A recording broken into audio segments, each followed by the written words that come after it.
Hydraa ఆర్డినెన్స్కు governor ఆమోదం తెలపడంతో తక్షణం అమల్లోకి వచ్చింది.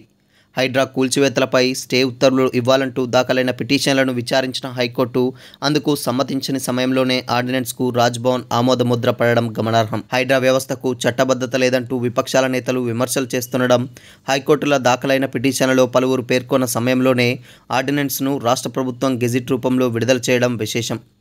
కూల్చివేతలపై దాఖలైన వేర్వేరు పిటిషన్లపై జరిగిన విచారణల్లో వివరణ ఇవ్వాలంటూ హైడ్రా కమిషన్కు రాష్ట్ర ప్రభుత్వానికి ఇప్పటికే నోటీసులు జారీ అయ్యాయి.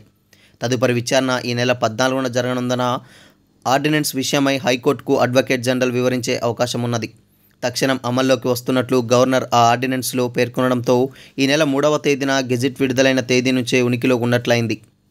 ప్రభుత్వం రూపొందించిన ఆర్డినెన్స్లో జీహెచ్ఎంసీ చట్టంలో సెక్షన్ 374(b)ను చేర్చడం ద్వారా హైడ్రాకి అధికారాలు సంక్రమించాయి.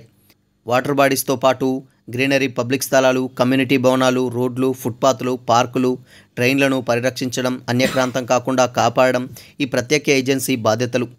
ఇంతకాలం జీహెచ్ఎంసీ చట్టం ప్రకారం కమిషనర్ దగ్గర ఈ అధికారాలు ఉండగా, తాజా ఆర్డినెన్స్తో ప్రత్యేక ఏజెన్సీ బాధ్యుడికి వాటిని అప్పజెప్పడానికి ఆస్కారం కలిగింది.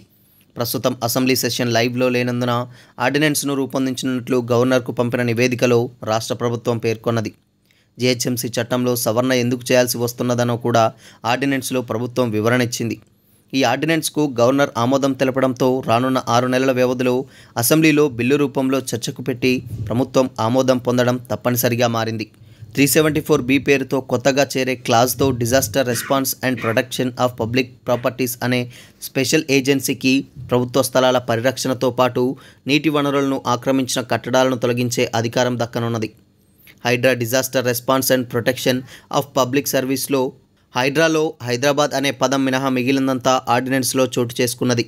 వర్షాలు, వరదలతో హైదరాబాద్ నగరానికి వచ్చే ముప్పును నివారించేందుకు ప్రత్యేక ఏజెన్సీ ద్వారా తీసుకోవాల్సిన చర్యలను ప్రభుత్వం ఆ ఆర్డినెన్స్లో వివరించింది. రాష్ట్రం మొత్తం విస్తీర్ణంలో హైదరాబాద్ నగరం కేవలం 0.58% మాత్రమేనని, కానీ రాష్ట్ర మొత్తం ఎకానమీ పన్నుల వసూలులో మాత్రం దాదాపు 3వ వంతుగా ఉన్నదని వివరించింది.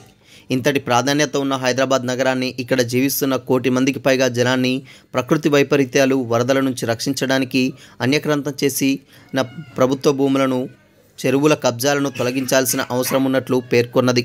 చట్ట సవరణ ద్వారా కొత్తగా ఉనికిలోకి వస్తున్న స్పెషల్ ఏజెన్సీ ఇకపైన ఇలాంటి వైపరీత్యాల నుంచి ఎలాంటి పరిరక్షణ చర్యలు తీసుకోవాలి, ఎలాంటి వ్యూహాన్ని రూపొందించాలి, ఇకపైన ఆక్రమణలకు గురికాకుండా ఎలా ప్రొటెక్ట్ చేయాలి తదితర అంశాలు ప్రభుత్వానికి తప్పనిసరిగా మారిందని ఆ ఆర్డినెన్స్లో వివరించింది.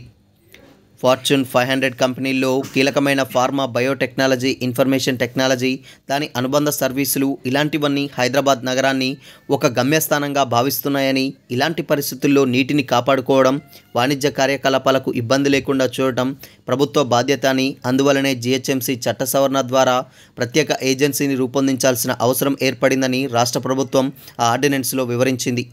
ఆ వివరణతో సంతృప్తి చెందిన గవర్నర్ ఆమోదం తెలిపారని, తక్షణం అక్టోబర్ 3 నుంచి అమల్లోకి వస్తున్నట్లు ప్రభుత్వం విడుదల చేసిన గెజిట్లో స్పష్టం చేసింది.